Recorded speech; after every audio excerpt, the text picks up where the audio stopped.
Bangladesh judicial সার্ভিসের 18 কর্মকর্তাকে বাধ্যতামূলক অবসরে পাঠিয়েছে সরকার। বৃহস্পতিবার এই বিচারকদের বাধ্যতামূলক অবসরে পাঠিয়ে প্রজ্ঞাপন জারি করে আইন, বিচার ও সংসদ বিষয়ক মন্ত্রণালয়।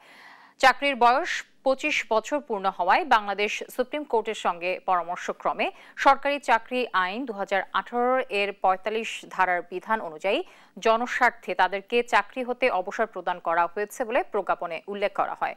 বাধ্যতামূলক অবসরে পাঠানো কর্মকর্তারা সরকারি বিধি অনুযায়ী অবসরজনিত সুবিধাদি প্রাপ্য হবেন বলেও এতে উল্লেখ করা হয়।